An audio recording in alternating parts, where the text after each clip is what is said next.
جی بسم اللہ الرحمن الرحیم۔ سمیت گیلانی ایک بار پھر آپ کی خدمت میں حاضر ہوں ایک نئی ویڈیو کے ساتھ، ایک نئے پیغام کے ساتھ، اور امید کرتا ہوں آج کی یہ ویڈیو آپ کو بہت اچھی لگے گی۔ اس ویڈیو کو لازمی آخر تک دیکھیے گا اور ہمارے چینل کو لازمی سبسکرائب کریں اور بیل آئیکن کو بھی پریس کریں تاکہ ہماری ہر نئی آنے والی ویڈیو آپ تک پہنچ سکے۔ تو ناظرین، جو آج کا ہمارا ٹاپک ہے وہ ہے بچوں کا سر کس طرح سے بنایا جائے، اور آیا کہ بچوں کا جو سر ہے وہ پیدا ہونے کے بعد اس کو سخت چیزیں رکھ کے بنانا چاہیے یا پیچھے سے فلیٹ کرنا چاہیے، اور کئی لوگ اس پہ کافی بھاری برگم چیزیں رکھتے ہیں اور پیچھے سخت قسم کی چیزیں لگاتے ہیں، بچے کے سر کے نیچے رکھتے ہیں تاکہ اس کے سر کو اچھے طریقے سے بنایا جائے، اور جب وہ بڑا ہو جائے تو اس کا سر جو ہے اس کی شیپ لوگوں کو اچھی لگے۔ اور یہ جو ہمارا معاشرہ ہے اس کے اندر ایک ماں کو اور ایک باپ کو خاندان کی طرف سے ایسے بہت سے سوالات کا سامنا ہوتا ہے، جس کی وجہ سے تمام والدین بچہ پیدا ہونے کے بعد اسی چیز کو لے کے پریشان ہوتے ہیں کہ بچے کے سر کو کس طرح بنایا جائے۔ اور میں نے خود بہت سی ماؤں کو دیکھا ہے جو بچے کے سروں پہ بھاری بھرکم تھیلیاں رکھ دیتی ہیں، اور ہر تھیلی کا وزن کم از کم 2 کلو سے لے کے 3 کلو تک بھی ہوتا ہے، اور بچے کے سروں کے نیچے بہت ساری سخت چیزیں رکھ دیتی ہیں تاکہ بچے کا پیچھے سے سر فلیٹ ہو۔ تو ناظرین، یہ تمام چیزیں، بچے کے سر کے نیچے سخت چیز رکھنا، بچے کے سر کے اوپر وزن ڈالنا، یا بچے کے سر کے ساتھ چھیڑخانی کرنا کسی قسم کی،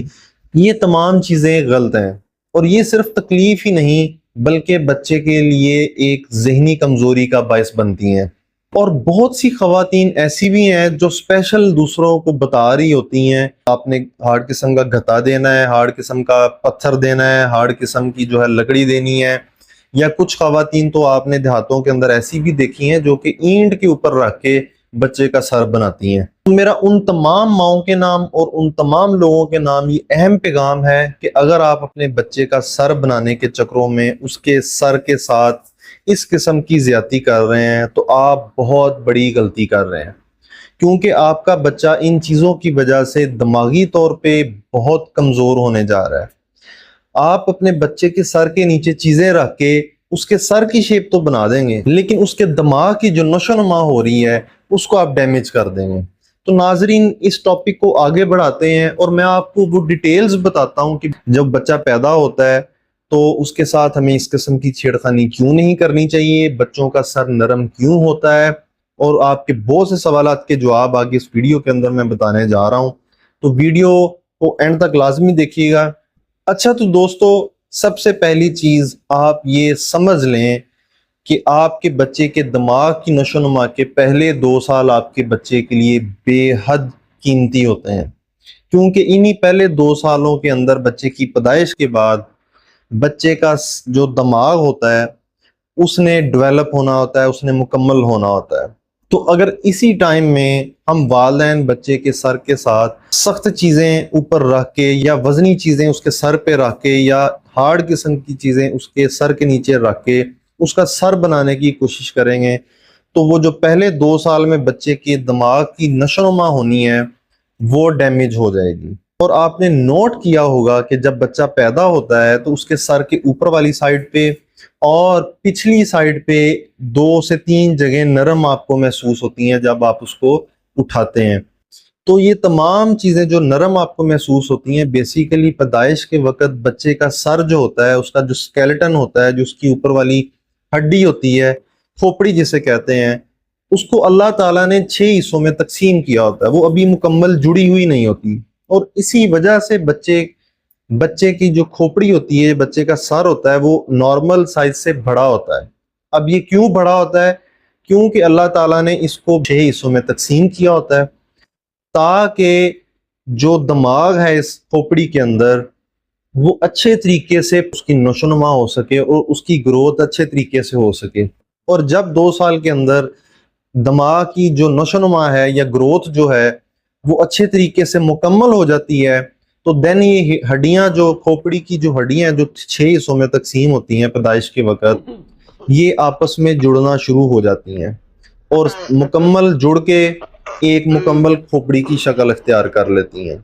اب یہاں سے اندازہ لگائیں، ہم اس پورشن میں جب بچے کا دماغ ڈیولپ ہو رہا ہوتا ہے